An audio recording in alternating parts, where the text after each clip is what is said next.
Hola a todos, espero que se encuentren muy bien. Ya estamos avanzando prácticamente todos los temas. Ahora ya nos encontramos en lo que es sistema de alimentación de combustible. Así que vamos a empezar con ese nuevo tema. ¿Qué es el sistema de alimentación de combustible? Son un conjunto de elementos que se encargan de suministrar combustible al motor. Tenemos dos tipos de sistema de alimentación. Uno lo que es con carburador, otro lo que es con inyección electrónica. A ver cómo funciona más o menos lo que es con carburador. Acá tenemos el tanque de combustible.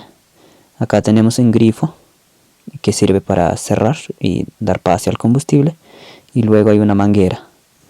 Viene por acá el combustible y se llena en esta parte del carburador. Y en esta parte tenemos un portafiltro. Es básicamente como una caja. Y dentro hay un filtro de aire. ¿Qué es lo que va a pasar cuando el motor comienza a girar? Pues va a entrar aire por acá, por este ducto. ¿Pero por qué entra aire?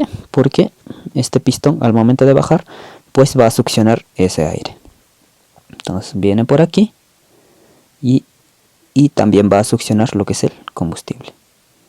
Entonces el carburador lo que se encarga es de mezclar el aire y el combustible. Esa es la función que tiene el carburador. Tenemos muchos tipos de carburadores. Vamos a hablar básicamente solo de dos. Este es el carburador tipo campana, así se le conoce.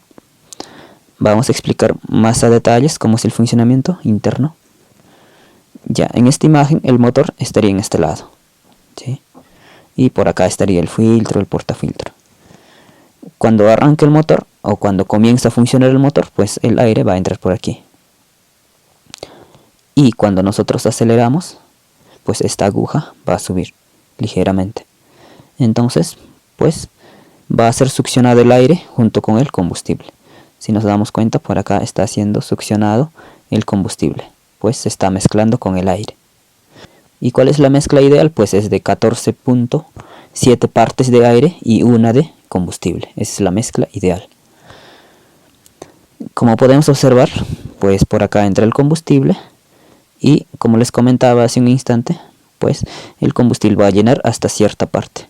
¿Por qué no se llena de más? Porque tiene aquí una boya que cuando el combustible supera este límite pues va a cerrar la entrada. De ese modo siempre se va a tener el mismo nivel de combustible. Y a medida que vamos acelerando pues se va a generar una mayor succión o depresión en esta parte del carburador y eso va a provocar que entre combustible al motor. Acá tenemos otro tipo de carburador. En este caso pues el motor estaría en este lado. Acá estaría el filtro de aire. Del mismo modo, ¿no? Cuando comienza a girar el motor pues va a ser succionado el aire junto con el combustible. Pero en este caso el cable que viene de la manija va a controlar lo que es la mariposa. Esta parte. Entonces cuando esta parte se abre pues se va a producir una mayor succión en esta parte o una mayor depresión y va a provocarse también aquí. Recuerden que acá tiene un ducto, entonces cuando se produce aquí una depresión pues el diafragma se va a subir junto con este cilindro y eso va a provocar que se levante esta aguja y al levantarse pues va a dar mayor pase al combustible. ¿Y qué pasa cuando nosotros soltamos el acelerador? Pues si es que lo soltamos pues esta mariposa se va a cerrar y solamente la motocicleta se va a mantener en ralentí gracias a que tiene otra entrada de combustible. Recuerden que tiene dos entradas, una primaria y otra secundaria, o también se le dice de alta y de baja. Por ejemplo, este es el de alta. Si es cuando aceleramos pues se levanta esta aguja y entra mayor cantidad de combustible. Cuando nosotros dejamos el acelerador pues esta mariposa se va a cerrar y solamente el combustible va a entrar por aquí, por estos ductos. Así que se va a mantener en ralentí.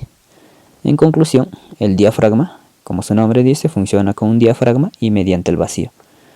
Y el de tipo campana pues funciona con un cable, ¿no? El cable jala a este cilindro y eso hace que salga más combustible. En algunas motos tenemos también lo que es inyección electrónica. Esto ya trabaja con una unidad de control electrónico, ¿sí? Que es el ECU, Acá lo tenemos. Acá tenemos la batería, chapa de contacto, fusible, otro fusible. Esta es la bobina de alta, tanque de combustible, bomba de combustible, inyector. Y también tenemos un montón de sensores. Acá tenemos el sensor de flujo de aire. Acá tenemos el sensor de RPM, el sensor de oxígeno, sensor de temperatura del motor. Incluso pueden haber más sensores, ¿no? Pero estos son los más comunes. ¿Y cómo funciona esto? Básicamente esto ya tiene como un cerebro, ¿no? Por ejemplo, para saber dónde está la ubicación del motor, pues es este sensor, el sensor de RPM. Como podemos observar aquí, va un cable por aquí y pues va a llegar a la unidad de control. Pues de esa manera la computadora va a saber en qué posición se encuentra el motor. Del mismo modo, ¿no? Con este sensor también va a saber qué cantidad de aire está entrando. Si nos damos cuenta, también va conectado un cable a la eco. Ya aparte de eso, también va a saber en qué temperatura se encuentra el motor. Del mismo modo, va un cable aquí. Así, ¿no? Por ejemplo, este es el sensor de oxígeno. Lo que detecta es, una vez que se quema la mezcla de aire y combustible, qué cantidad de oxígeno está pasando por el tubo de escape. Acá también tenemos otro sensor, este es el sensor TPS. Pues esto es para que la computadora sepa en qué posición se encuentra la mariposa. A ver, ¿qué más tenemos? Creo que eso es todo. Una vez que la computadora sabe toda esa información mediante los sensores, pues está listo para provocar la apertura del inyector. Recuerden que acá hay una bomba de combustible. Eso sirve para que se aumente la presión del combustible en esta manguera. Entonces lo que hace es que al aumentarse esa presión está listo para ser inyectado. Cuando la computadora detecta que está girando el motor, pues manda un pulso por este cable, ¿sí? Por este cable manda un pulso negativo en este caso y hace que se abra el inyector. Entonces el combustible, como ya está a alta presión, pues se abre el inyector y se inyecta, valga la redundancia. Se inyecta el combustible y se produce el ciclo, ¿no? Así de simple es esto. Y si esta imagen es referencial, si nos damos cuenta, acá a los sensores solamente le llega un cable. Si acá también le está llegando un solo cable. En realidad le llegan 2 cables, 3 cables, ¿sí? Hasta 4 cables. Así que esta imagen solamente es referencial. Por ejemplo, aquí le podría llegar 2 cables. Uno sería lo que es alimentación. El otro sería la señal que va a la computadora. Del mismo modo, ¿no? Acá por ejemplo el de temperatura puede ser uno de alimentación y otro de señal. Normalmente hay 2, 3 o 4 cables, pero en esta imagen solamente hay un cable. Aparte de esto, es que si es que tiene ya inyección electrónica, pues ya no va a tener tampoco lo que es el CDI, el TCI, el platino, nada. Pues si nos damos cuenta, lo que es la chispa también ya es controlado por la eco. Pues si nos damos cuenta, aquí está la bobina de alta que va a ser activado por la computadora mediante este cable.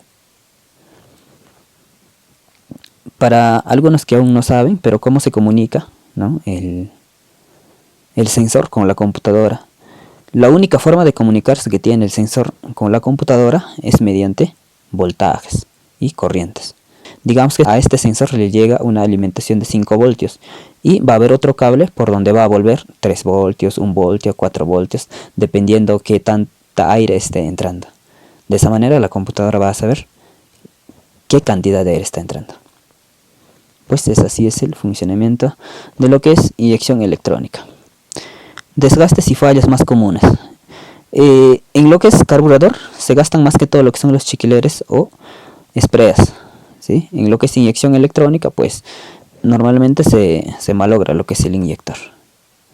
¿Cuáles son aquí los chiclers? Pues estos de aquí, ¿sí? Estos son los que se desgastan y también la aguja. Me olvidé de agregar esto. Esta aguja también se va desgastando, ¿no? Igual, ¿no? Estos chiclers. A ver, acá en lo que es inyección electrónica, pues normalmente se malogra lo que es el inyector. A veces pasa que el combustible es sucio o a veces no cambias el filtro de combustible a tiempo, pues eso provoca que el inyector se obstruya. Bueno, básicamente eso es todo sobre este tema, así que en el próximo video vamos a hablar sobre el sistema de admisión y escape.